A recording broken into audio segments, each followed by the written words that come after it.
Milé maminky, podívejte se, jak se rozkládá naše nová elektrická odsávačka do podprsenky handsfree. Začneme tím, že sundáme silikonový trichtýř a poté lze snadno oddělit odnímatelnou nádobu na mléko od přístroje. Nezapomeňte, že tuto nádobu vždy musíte vyčistit a sterilizovat, abyste měli odsávačku vždy připravenou. Komoru s membránou vysunete tak, že zatlačíte a po tomto zvuku můžete snadno vysunout. Vše lze rozdělit na 3 části, které snadno vyčistíte.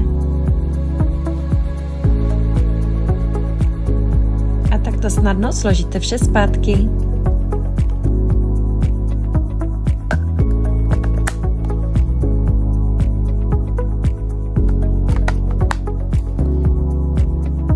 Pro více tipů nasledujte a mějte krásný den.